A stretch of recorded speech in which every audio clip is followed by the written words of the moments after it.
Mao Zedong stands as a pivotal and transformative figure in 20th century Chinese history, whose ideas and actions reshaped the nation. He was born in the rural village of Shaoshan in Hunan Province, a place of misty hills and traditional peasant life. This documentary's first part explores in detail the formative early years that shaped his revolutionary path and ideological foundations. Mao was born on December 26, 1893, and grew up in a relatively prosperous peasant family amidst the rural landscapes of Shaoshan. His father, Mao Zedong, was a strict and highly ambitious farmer and grain dealer who, through shrewd business practices, had accumulated significant land holdings and wealth, providing a stable yet demanding household environment. In contrast, his mother, Wen Qimei, was a devout Buddhist and a deeply compassionate woman who frequently mediated conflicts between Mao and his authoritarian father, offering emotional support. As a young boy, Mao spent his early years toiling on the family farm, engaging in laborious tasks such as tending crops and livestock under the watchful eye of his father. Despite these duties, Mao also attended a local private school in Shaoshan, where he immersed himself in studying classical Chinese texts like the Confucian classics and historical annals. However, his formal education was often interrupted by the pressing need to assist with essential farm duties, creating a balance between scholarly pursuits and practical labor. In 1911, at the age of 17, Mao left his hometown of Shaoshan to seek further education in Changsha, the bustling provincial capital of Hunan. This bold move marked a significant turning point, exposing him to urban life, new opportunities, and the wider currents of change sweeping through China at the time. From 1913 to 1918, Mao attended the first provincial normal school of Hunan in Changsha, a period that proved crucial for his intellectual and personal development. It was here that he was first exposed to progressive new ideas, modern philosophies, and reformist thoughts that would influence his worldview. Mao was profoundly influenced by the New Culture movement, which called for radical reforms in Chinese society, promoting science, democracy, and vernacular language over classical traditions. He avidly read and absorbed works by prominent Western thinkers such as Jean-Jacques Rousseau, with his ideas on social contract, and Charles Darwin, whose theories on evolution challenged traditional beliefs. The May 4th movement of 1919, a massive student-led patriotic protest against foreign imperialism, particularly Japan's demands in the Versailles Treaty and the failures of the traditional Chinese government, further ignited Mao's revolutionary fervor and commitment to national salvation. After graduating in 1918, Mao moved to Beijing, where he secured a position as a library assistant at the prestigious Peking University. This role granted him invaluable access to a vast collection of revolutionary literature, progressive journals, and radical publications that expanded his political horizons.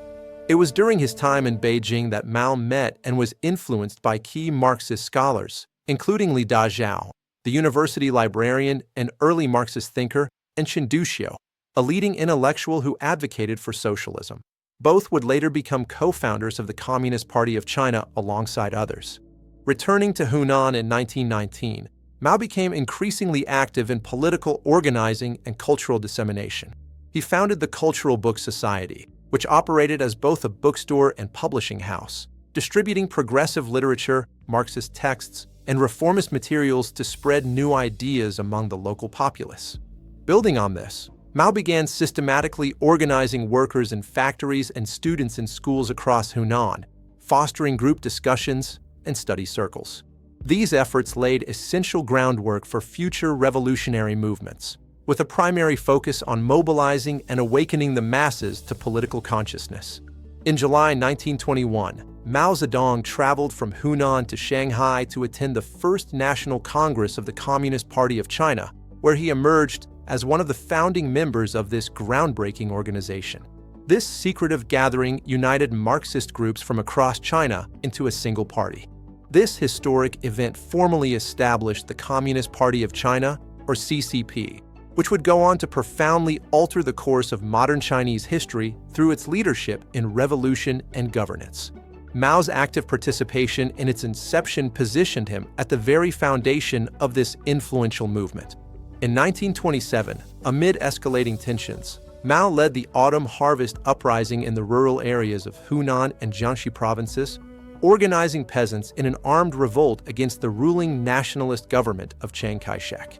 Although the uprising was militarily unsuccessful and suppressed, it crucially demonstrated the untapped revolutionary potential and power of the peasantry as a revolutionary force.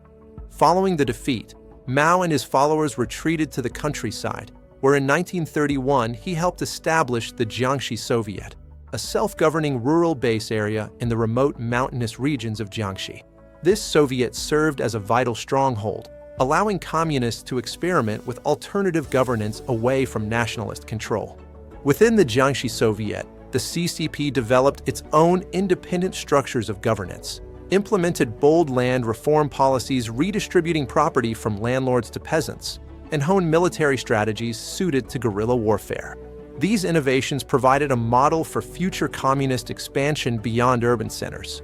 These early life experiences, from his rural upbringing in Shaoshan, intellectual awakening in Changsha and Beijing, pivotal role in founding the CCP in 1921, to leading the Autumn Harvest Uprising in 1927 and establishing the Jiangxi Soviet in 1931, collectively laid the essential foundations for Mao Zedong's later leadership in the Chinese Revolution.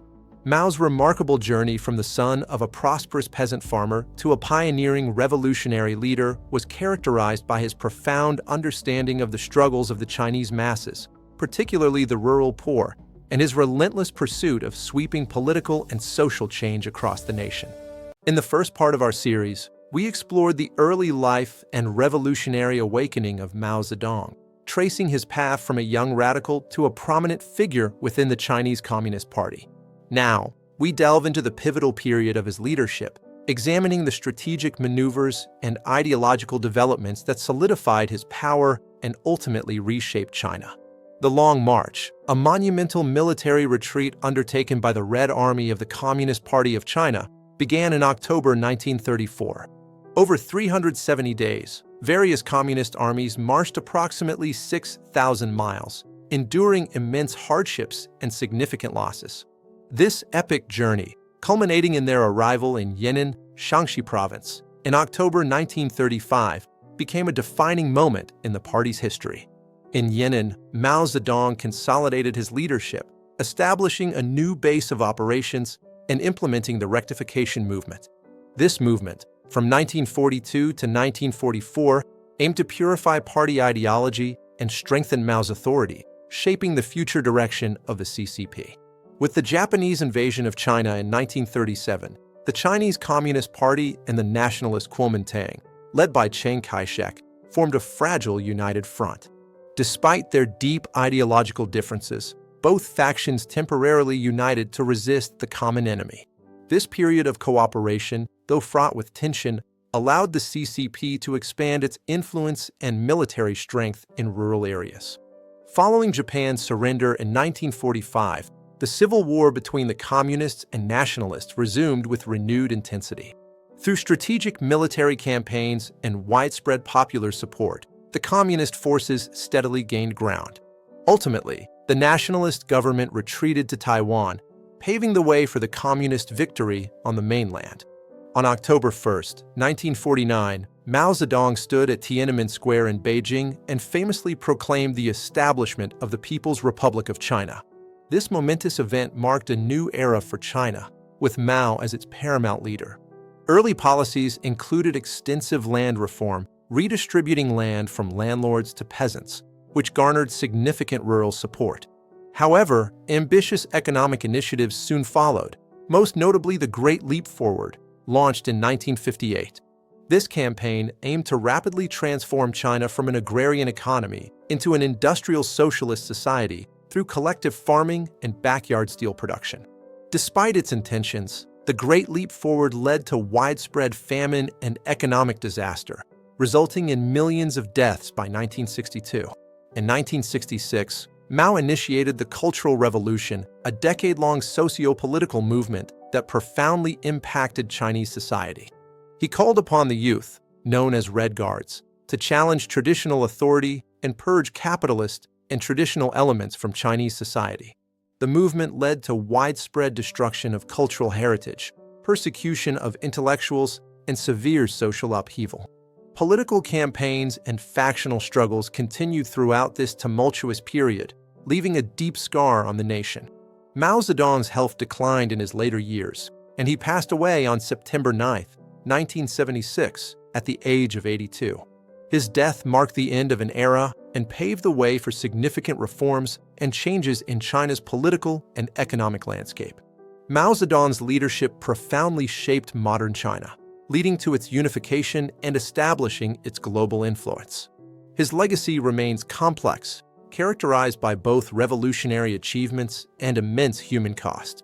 He is remembered as a transformative figure whose actions continue to be debated and analyzed by historians worldwide.